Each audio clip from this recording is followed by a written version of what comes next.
किसी भी पौधे को या फसल को अपना जीवन चक्र पूरा करने के लिए 17 पोषक तत्वों की आवश्यकता होती है और इन पोषक तत्वों को हम आवश्यक पोषक तत्व कहते हैं।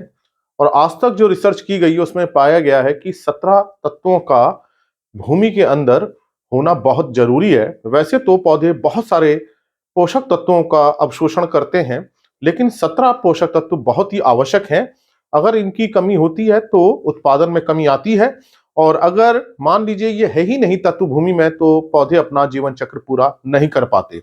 लेकिन सामान्यतः भूमि में ये पोषक तत्व रहते हैं। अब इनकी जो है मात्रा कम भी हो सकती है और ज्यादा भी हो सकती है, लेकिन जब हम गहन खेती करते हैं, बहुत सारी फसलें लेते हैं और खाद, जो गोबर की खाद है या कंपोस्ट है, उसका जब हम उपयोग नहीं करते हैं या कम करते हैं, तो इन तत्वों की कमी होने लगती है और इसकी पूर्ति करने के लिए हम खाद और उर्वरक देते हैं।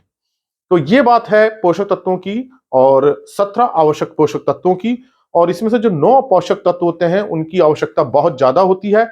इसको हम खाद के माध्यम से देते हैं, उर्वरकों के माध्यम से देते हैं।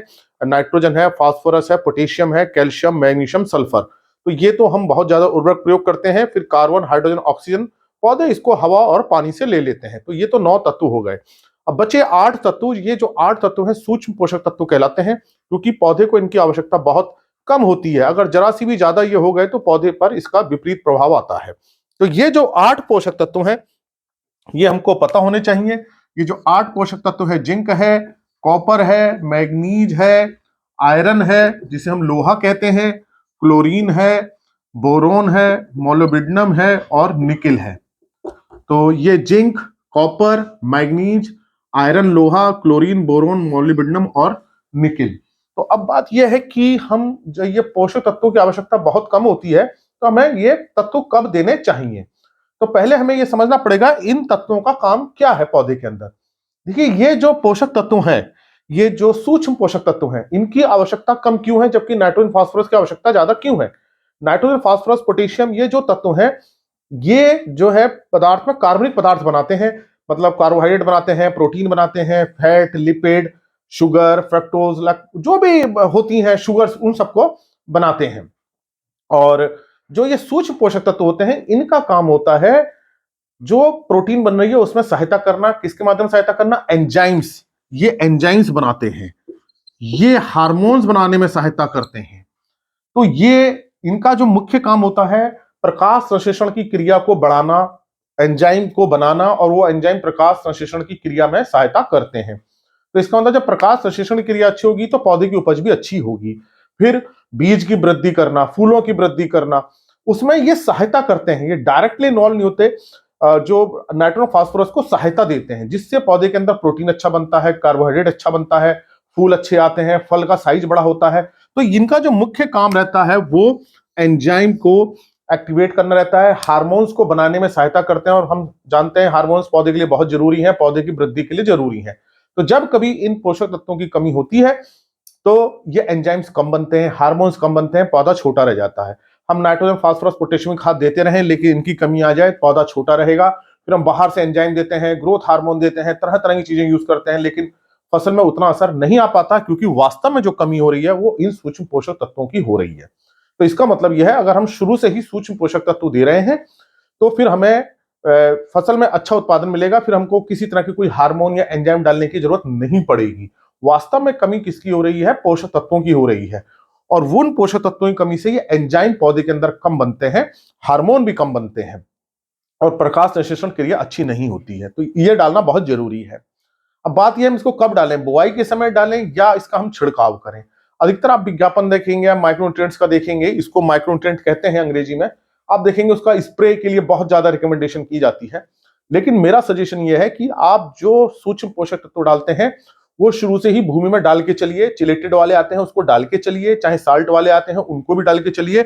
उसका कारण क्या है कि जब हम डालते हैं जमीन के अंदर, तो जब पौधा बड़ा होता है, उसकी जड़ें बड़ी होती हैं, तो जैसे इन जड़ों से ये पोषक तत्व अंदर आता है और ये पत्तियों में, सारी पत्तियों में, चाहे जितना पौधा कितना भी बड़ा हो, फूल हो, फल हो, सब में बराबर रूप से ये डिस्ट्रीब्यूट हो जाता है। तो जो जमीन में डाला गया जो उर्वरक है, ये चिलेटेड वाला है, चाहे कोई सा भी माइक्रोन्यूट्रिएंट है, उसको जड़ें अवशोषण करती हैं और ये पूरी पत्तियों में फैल जाता है और इससे पत्ती अच्छी निकलती हैं, कल्ले अच्छे निकलते हैं, फल फूल बहुत अच्छे आते हैं, फलों का साइज भी बढ़ता है और हमें उसका पूरा असर नजर आता है। अब मान लीजिए भूमि में कमी है और आपने शुरू में बुआई में मिट्टी में नहीं डाला। अब मान लीजिए जिंक की कमी है, तो जिंक की कमी आने लगेगी, पत्तियां सूखने सी लगेंगी, सफेद सी पड़ने लगेंगी, बहुत सारे सिम्टम्स आएंगे। आयरन की कमी हो गई तो पत्तियां बिल्कुल सफेद हो जाएंगी।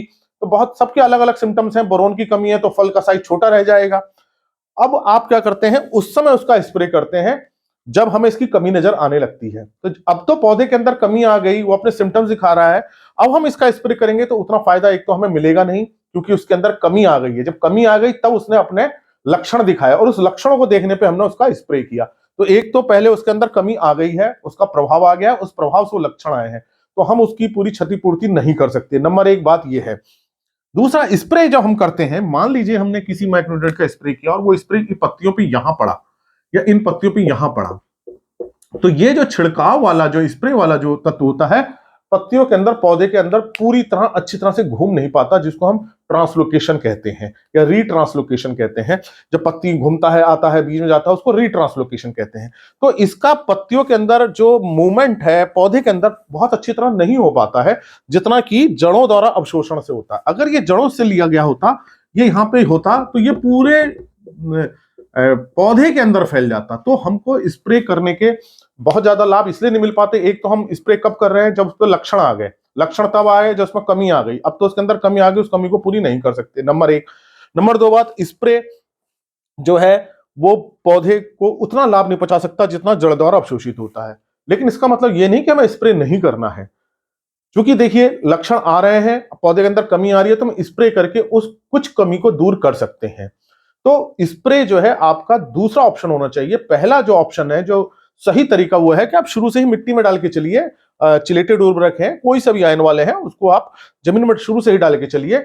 और अगर समस्या आ गई है, खड़ी फसल में आ गई, फिर तो उसका जो उपाय है वो स्प्रे ही है। लेकिन पहला उपाय स्प्रे नहीं होना चाहिए। पहले आप ये मत सोच के चलिए कि मैं छिड़काव ही करूंगा, लक्षण आएंगे तो मैं डाल दूंगा, या फसल बड़ी होगी तब मैं इसका माइक्रोन्यूट्रिएंट का छिड़काव कर दूंगा। इसका इंतजार मत कीजिए। मिट्टी की हमें अपनी जांच बिल्कुल पता होनी चाहिए। मैं लगभग हर बार कहता ही हूं कि मिट्टी की जरूर जांच करवाइए। आसपास के जो कृषि केंद्र हैं वहां पे आप करा सकते हैं। राज्य सरकार की सेवाएं होती हैं, उनसे आप करा सकते हैं। यूनिवर्सिटीज में आप करा सकते हैं। मिट्टी की जांच जरूर करवाइए और शुरू से ही डाल के रखिए।